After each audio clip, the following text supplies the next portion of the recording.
Salut à tous et bienvenue dans cette nouvelle vidéo dans laquelle j'ai envie de parler allocation d'actifs. C'est vraiment un sujet qui est très très important et ce que je trouve très intéressant dans ce sujet, c'est que ça fait vraiment pas l'unanimité. Je m'explique. Je sors de la masterclass que j'ai donnée à Lyon récemment. Enfin, c'était samedi dernier, mais voilà, journée très enrichissante. On a beaucoup échangé. Alors bien sûr, j'explique ma méthode, mes stratégies, etc. Mais surtout, c'est énormément d'échanges. Et ce qui est intéressant, c'est que je vois bien à chaque fois qu'on a beaucoup de valeurs ou de philosophies qui sont communes. Donc clairement, on est un groupe d'investisseurs ou d'investisseuses à long terme. On a globalement une vision positive des marchés actions à long terme ou du monde des entreprises, etc. Donc on a plein de valeurs communes, même après en termes de stratégie. Évidemment, on a des stratégies qui sont relativement similaires, même si c'est très bien, il y en a qui ont des stratégies très différentes de la mienne. Mais dès qu'on commence à parler allocation d'actifs, là, ça part un petit peu dans tous les sens. Donc, ce que j'appelle allocation d'actifs, c'est la part de votre patrimoine qui est en actions, en immobilier, en obligations, en matières premières, en or, etc. Et là, tout d'un coup, on n'est plus d'accord. Et c'est tout à fait normal qu'on soit plus d'accord. Pourquoi ? Parce que vous allez avoir, par exemple, un salarié d'un grand groupe avec une belle carrière qui s'annonce devant lui, etc. Lui, ses flux financiers, ils sont relativement prévisibles et surtout, sa retraite, même si on a toujours un doute sur les retraites futures qu'on aura, mais bon, on va dire que lui, il a des revenus qui sont stables et un futur qui est relativement stable. Et puis de l'autre côté, vous avez quelqu'un qui est en freelance ou bien un indépendant au sens large et qui, lui, est en train de se créer sa retraite. Donc, même s'il est plus agressif en termes de carrière, il peut se retrouver à gagner beaucoup plus qu'un salarié et à perdre aussi beaucoup plus, ça va le rendre évidemment beaucoup plus prudent sur la partie création de son matelas de sécurité, son patrimoine futur et bien sûr sa retraite. Et même des personnes qui ont des parcours très similaires, par exemple deux indépendants, entre celui qui a 25 ans et celui qui a 55 ans, ils n'auront pas du tout la même allocation d'actifs, déjà parce qu'ils n'en sont pas au même niveau. Donc il y a quelqu'un qui prévoit d'avoir une retraite qu'il peut utiliser dans 10 ans, 5-10 ans, et l'autre qui est vraiment tout au début de la constitution. Si on s'arrête là, on a vraiment la vision d'un banquier classique. Pourquoi ? Parce que le banquier classique, c'est exactement ce qu'il vous fait faire. Je pense que vous êtes tous passés plus ou moins par là. On vous fait remplir des questionnaires, on vous demande, on vous questionne sur votre patrimoine, on vous questionne sur vos revenus, on vous questionne aussi sur votre choix de risque, le niveau de risque que vous êtes prêt à accepter. Et ensuite, globalement, on va vous proposer une allocation. Et d'ailleurs, si vous cherchez un petit peu sur le net et que vous tapez, alors hop, j'avais déjà démarré, et que vous tapez modèle portfolio, que vous tapez asset allocation, etc., et que vous allez fouiller sur les sites des banques privées ou banques d'investissement, mais souvent banques privées. Ici, on est sur le site de JP Morgan sur la partie asset management, donc plutôt banque d'investissement. Ils vont vous présenter ici chez JP Morgan 38 modèles disponibles. Alors, arrivé là, vous dites « Ouais, c'est pas mal, 38 modèles, il doit bien y en avoir un qui me correspond. » Mais déjà, vous voyez qu'ici, il y a les véhicules d'investissement, vous avez ETF, mutual fund, donc des fonds soit maison ou autre, mais avec des frais élevés, je ne vais pas répéter pour la 10 000e fois, mais qui ont de fortes chances d'être battus par les ETF à long terme, ou bien un mix des deux. Allez, on sait qu'on veut des faibles frais, je tic ETF. Et tout d'un coup, on passe de 38 modèles disponibles à 17. Donc, on va dire à peu près la moitié. Donc, en gros, ils ont répliqué la même chose. Il y a, pour ceux qui sont un peu malins sur les frais, ils vont proposer des portefeuilles d'ETF, et pour tous ceux qui ne savent pas, ils vont leur proposer les fonds maison. Donc ici, on n'a plus que 17 modèles disponibles. Ensuite, vous avez différents niveaux de tolérance au risque. Voilà, donc ça va de si vous êtes plutôt conservateur, moyennement, niveau moyen, croissance ou bien agressif. Disons qu'on prend croissance, ok, pour pas prendre un extrême, mais peu importe. Tout d'un coup, vous n'avez plus que 3 modèles disponibles. 3 modèles disponibles, qu'est-ce qu'on a ? On a un modèle 75-25, c'est-à-dire qu'on a 75% d'actions, 25% d'obligations. Et avec les US qui sont fortement plus pondérés, on va dire évidemment plus pondérés, mais pas non plus, il y a quand même une partie de non-US. Ensuite, vous avez un modèle toujours 75-25, donc 75% d'actions, 25% d'obligations, mais cette fois-ci quasiment 100% américain. Et ensuite, qu'est-ce que vous avez ? Vous avez un modèle tactique, 75-25, ce qu'on appelle tactique en finance ou même dans le reste, c'est que vous avez une allocation stratégique qui est la cible. Ici, ça va être 75-25, 75% actions, 25% obligations. Mais en fonction des événements de marché, vous allez vous permettre d'avoir un petit peu plus d'actions, un petit peu plus d'obligations, un peu plus de cash, en fonction. Et on voit ici qu'a priori, ils ont plutôt diminué la partie qu'est-ce qu'ils ont fait ? Ils ont diminué la partie cash si je compare aux autres. Ils ont augmenté un petit peu, ils ont baissé un petit peu la partie obligataire et ils ont monté un petit peu la partie action. Voilà, on est vraiment à la marge. Mais si vous voulez, à la fin, dans les 3 modèles que vous voyez, les 3 sont très similaires, sauf que vous décidez est-ce que je veux un modèle purement américain ou un modèle un peu plus international, sachant qu'ici, on est chez JP Morgan, États-Unis. J'ai rien trouvé en Europe. Donc, au final, d'où vient l'allocation que vous propose JP Morgan? Uniquement du fait qu'on ait coché ETF et qu'on ait coché croissance. Et ensuite, c'est un choix américain ou pas américain. Et c'est le même principe pour tout. C'est-à-dire que si vous mettez, je ne sais pas, conservative, on a effectivement 4 modèles, voilà, avec du 20-80 et un modèle à 100%, obligation, et les 3 autres modèles avec un petit peu plus d'action, et toujours le distinguo, voilà, entre est-ce que vous voulez du non-américain ou pas sur la partie action. Donc on voit, c'est finalement très limité. Le seul critère, c'est le niveau de risque. C'est tout. Donc, vous êtes, je ne sais pas, un jeune un peu peureux qui a un faible niveau de risque, une mamie qui a aussi un faible niveau de risque, etc.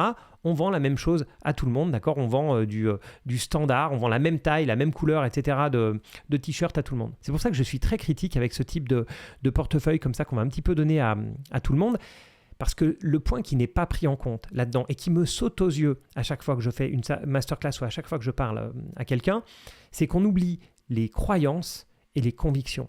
Et ça, je me rends compte que c'est vraiment quelque chose qui est très puissant. Et c'est quelque chose qui marche dans les deux sens. C'est-à-dire que, admettons quelqu'un qui ne veut pas qu'est-ce qu'on a là-dedans, d'obligation. Voilà, j'en fais partie. Moi, je ne suis pas fan d'obligations. Si vous me connaissez un petit peu, ceux qui me regardent depuis un moment, ils le savent. Voilà, moi, c'est une grosse moitié d'immobilier. Puisque je vis de mon patrimoine, j'ai des contraintes aussi. Donc, une grosse moitié de l'immobilier qui me fait vivre. Et puis, le reste, l'autre moitié qui est principalement en bourse, notamment bourse américaine, actions de qualité, etc. Donc, ça, ce sont mes convictions. Donc, moi, j'ai quasiment pas de crypto, j'ai quasiment pas de matières premières et je n'ai pas d'obligations. Donc ça, c'est lié à quoi? C'est lié à ma situation, effectivement, le fait que je dois vivre de mon patrimoine, mais pas seulement. C'est lié aussi à mes convictions. Et je ne suis pas le seul là-dedans. Quand j'ai discuté, quand on parle allocation d'actifs dans la formation que j'ai donnée, il y a quelqu'un qui prévoyait de faire sa retraite. Tout le monde lui dit, et pourquoi pas un peu de ça, parce qu'il avait peur, il me semble, de mettre totalement en bourse, que je peux totalement comprendre. Donc, il y avait cette question autour de l'immobilier. Et tout le monde lui disait, mais pourquoi pas mettre un peu immobilier coté, que ce soit SCPI, REITs, foncière, peu importe. Et cette personne disait, non, moi, je ne veux pas d'immobilier. Et je comprends totalement cette conviction, parce que moi aussi j'ai plein de convictions de ce type-là. J'ai pas envie, pour le moment en tout cas, d'investir en Chine. Je vous le disais, les obligations, j'ai pas envie d'investir en obligations. Donc cette notion de conviction, elle est extrêmement importante, parce que si vous ne suivez pas une de vos convictions, par exemple, si vous êtes persuadé que le Bitcoin c'est le futur, que ça va exploser, etc., ne pas en avoir. Par exemple, si vous suivez une allocation d'actifs de JP Morgan, et pas que de JP Morgan, je vous montrerai 2-3 autres modèles tout à l'heure, c'est exactement la même chose. Si le Bitcoin monte, vous allez être extrêmement frustré. Quelqu'un qui se force à mettre, je ne sais pas, des obligations comme les portefeuilles de JP Morgan, mais il ne faut pas que je parle que de JP Morgan, il n'y a pas que, il va être très mal si tout d'un coup il y a un problème. Ici, je suis sur Morgan Stanley. Il y a différents niveaux, de modèle 1 à modèle, je ne sais pas, 7, je crois. Donc là, je suis sur un modèle relativement qui est au milieu, en termes d'agressivité. On voit qu'il y a des obligations de bonne qualité, on a du high yield, donc obligations pourries, entre guillemets, non, mais obligations au rendement, donc plus risquées. On a des actions américaines, des actions internationales, etc. On a des actifs réels, donc probablement de l'immobilier, on a des hedge funds. Et par exemple, moi, jamais je n'investirais dans les hedge funds, ils prennent énormément de frais, ils n'arrivent plus à battre les marchés depuis bien longtemps maintenant. Les marchés émergents, pareil, je suis beaucoup plus convaincu par certains marchés émergents que par d'autres. Voilà, il y a des Américains, je le sais, qui ne veulent pas du tout d'actions internationales. Eux, ils ne comprennent pas d'investir, qu'ils puissent investir en dehors des États-Unis. Pour eux, c'est le meilleur marché boursier, c'est leur monnaie, etc. Donc oui, il y a une certaine utilité peut-être à ce type de portefeuille, mais comme je le disais, à vouloir mettre la même chose pour tout le monde, qu'est-ce qu'il y a d'autre? Oui, il y a des matières premières, il y a à nouveau de l'immobilier coté, etc. Je suis sûr que ça ne convient pas à tout le monde, ce genre de choses. Qu'est-ce que j'ai trouvé d'autre? Chez Citi, pareil, chez Citi, ils vont nous donner une allocation d'actifs stratégique, c'est le SAA qui est là, une allocation d'actifs tactique, donc en fonction des conditions de marché. Qu'est-ce que j'ai trouvé d'autre? Ouais, bon, voilà, avec ces trois banques, on va dire que j'ai à peu près fait le tour. On voit qu'on tourne toujours autour de la même chose, c'est-à-dire on définit un certain niveau de risque. Ici, chez Citi, c'est le niveau 3. C'est le même principe chez toutes les banques. Ici, on a un modèle 4 qu'ils appellent Market Growth, croissance de marché. Ensuite, on a quoi? Un modèle 5 qui est croissance opportuniste. Ça doit être peut-être le plus risqué. Si je reviens un petit peu avant, c'est quoi? C'est un modèle 3, modèle plus plus diversifié, plus balancé. On a un modèle 2 qui est un modèle de revenu. Ici, c'est intéressant parce que ce modèle 2, c'est un modèle income, c'est-à-dire que c'est un modèle pour avoir des revenus. Alors évidemment, on retrouve beaucoup d'obligations. On retrouve un petit peu, mais beaucoup moins d'actions, US et internationales. Et puis forcément un petit peu plus d'actifs physiques. Mais même pas tant que ça au final. Il n'y a quasiment pas d'immobilier. Ici, on voit qu'il y a 2% d'immobilier. Mais ce n'est pas parce que vous voulez des revenus, par exemple, vous êtes à la retraite, que vous avez forcément ce type d'allocation. En fait, ça n'a même rien à voir. Ça n'a même rien à voir. Et je trouve que dire à risque équivalent, tout le monde doit avoir le même portefeuille, c'est complètement fou. On peut construire un portefeuille, si on prend vraiment la base des actifs que j'ai cités, donc actions, obligations, immobilier, matières premières, or, si on le sort des matières premières, crypto, hedge fund, donc voilà, tout ce que vous pouvez avoir. Donc là, qu'est-ce que je regarde? Oui, dans les obligations, après, il faut détailler tous les différents trucs. Vous pouvez construire des stratégies à risque équivalent, en termes de volatilité ou autre, mais qui vont être complètement différents. Et pour moi, tenir compte de la conviction, c'est hyper important. Pourquoi? Parce qu'en cas de crise, si vous n'avez pas de conviction dans les actifs que vous détenez, vous allez vous retrouver à vendre au pire moment. Après, vous pourriez me dire, et je suis d'accord en partie avec ce genre de choses, vous pourriez me dire, ok, mais avoir des convictions, c'est pas donné à tout le monde. Non seulement il faut s'informer, et puis il faut avoir des avis relativement tranchés. Donc, ce que propose un banquier, là, tout ce que je vous montre à l'écran, ce que propose un banquier, c'est finalement pas si mal pour quelqu'un qui n'y connaît rien. Et c'est vrai, je suis assez d'accord avec vous. C'est pas faux, on va dire. Plutôt que ce soit vrai, je vais dire c'est pas faux. Mais il y a un gros mais, c'est qu'ici, bien sûr, moi j'ai coché ETF parce que je n'ai pas envie de payer trop de frais. Et le souci qu'il va y avoir, c'est que le banquier, vous allez venir le voir en lui disant, moi j'ai envie d'avoir un profil, j'ai un profil par exemple conservateur, j'ai pas envie de perdre d'argent, mais il va vous vendre des fonds maison. Ah ouais, si je mets que fonds mutuel, bon bref, vous allez lui dire, moi j'ai un profil conservateur, il va vous dire, voilà, moi j'ai envie de vous proposer une assurance vie avec ça à l'intérieur, des fonds typiquement et notamment beaucoup de fonds obligataires. Le souci que vous ne voyez pas, c'est que comme il va vous vendre des fonds maison qui vont vous prendre des 1,5%, 2% de frais, et si on prend la cascade de frais, assurance vie, les fonds sous-jacents, etc., on va souvent être à des niveaux qui sont très importants. Et puisque vous avez dit que vous aviez un profil plutôt conservateur, que vous vouliez protéger votre capital, il va vous mettre donc sur des choses qui sont relativement faiblement rémunérées. Mais vous prenez un risque avec votre capital. Le risque, c'est pas le risque de perdre de l'argent, c'est le risque de ne pas en gagner, et c'est le risque de faire moins que l'inflation. Et c'est un risque qui est réel, très réel à long terme.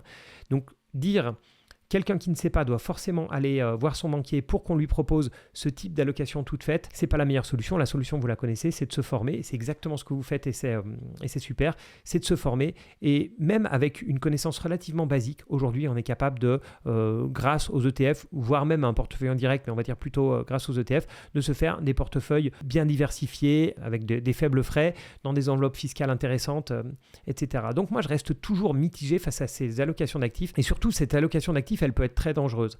Quand est-ce qu'elle est dangereuse? C'est quand les banquiers qui ne connaissent pas tous les marchés financiers ou comment fonctionne l'économie, continuent à les proposer quoi qu'il arrive. Et c'est exactement ce qui s'est passé pendant toutes les années où les taux étaient à zéro.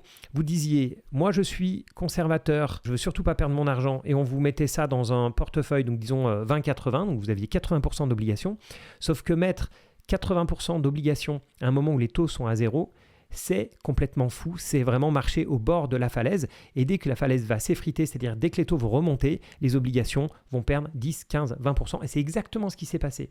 Pourquoi? Parce que les banques étaient obnubilées par ces portefeuilles modèles, ces portefeuilles types qui disaient pour de la sécurité, c'est 70, 80, 90, 100% dans des obligations, et ça a été un vrai drame ensuite. Donc là, heureusement, les taux sont remontés, le marché s'est normalisé, donc ces portefeuilles sont un peu plus valides qu'auparavant. Mais voilà, il y a un gros souci en fait d'éducation des banquiers, où on peut même aller jusqu'au CGP, mais en général, les CGP sont quand même plus calés sur ce type de questions. Mais si je prends dans l'ensemble les gens qui proposent ce type d'allocation d'actifs, ça peut vraiment être compliqué. Ils pensent s'adapter aux clients, mais en fait, ils ne s'adaptent pas du tout. Ils s'adaptent qu'à une partie du problème du client qui est en fait la partie sécurité. Mais dites-moi ce que vous en pensez. Est-ce que vous trouvez que ce type de portefeuille est intéressant ou est-ce que, comme moi, c'est du sur-mesure? Il faut faire du sur-mesure, soit soi-même, soit se faire aider par quelqu'un qui est capable de faire du sur-mesure. Et puis bien sûr, la clé, c'est de se former. Pour les masterclass, vu que j'ai reçu quelques demandes, c'est malheureusement déjà complet pour Paris et pour Genève. Et il reste 2 places pour Bordeaux. Donc voilà, à mon avis, dépêchez-vous parce que ça va peut-être pas durer longtemps. Et puis surtout, c'est très important pour moi de ne pas faire plus de 15 personnes par formation parce que sinon, ça va tuer la qualité d'échange. Et pour moi, il y a une grande partie de la valeur ajoutée qui est autour de ces échanges toute la journée, après le soir quand on va boire un verre. Donc c'est très important pour moi. Je fais une croix sur ma marge. Je pourrais avoir une marge bien supérieure, mais je fais une croix sur ma marge pour augmenter la qualité. Donc voilà, c'est très important ces échanges. Donc malheureusement, plus que 2 places pour Bordeaux. Et j'ai hâte de faire mes futures sessions à Genève, enfin à Divonne-les-Bains exactement, et puis à Paris. Mais mettez-moi en commentaire ce que vous pensez donc, de ces allocations d'actifs. Et pour ceux qui le peuvent ou qui le veulent, mettez-moi votre allocation d'actifs juste en pourcentage en disant voilà, tant de actions, obligations, matières premières, immobilier, enfin voilà, tout ce que vous avez d'original dans vos portefeuilles, mettez-les-moi. Merci encore à tous pour votre suivi. N'oubliez pas de liker la vidéo, c'est toujours sympa pour le référencement. Même chose pour le commentaire, même si vous n'avez pas grand-chose à dire, vous me mettez un petit truc voilà, pour essayer de pousser l'algo de YouTube à me faire remonter dans les classements. Merci à tous et à bientôt. Ciao.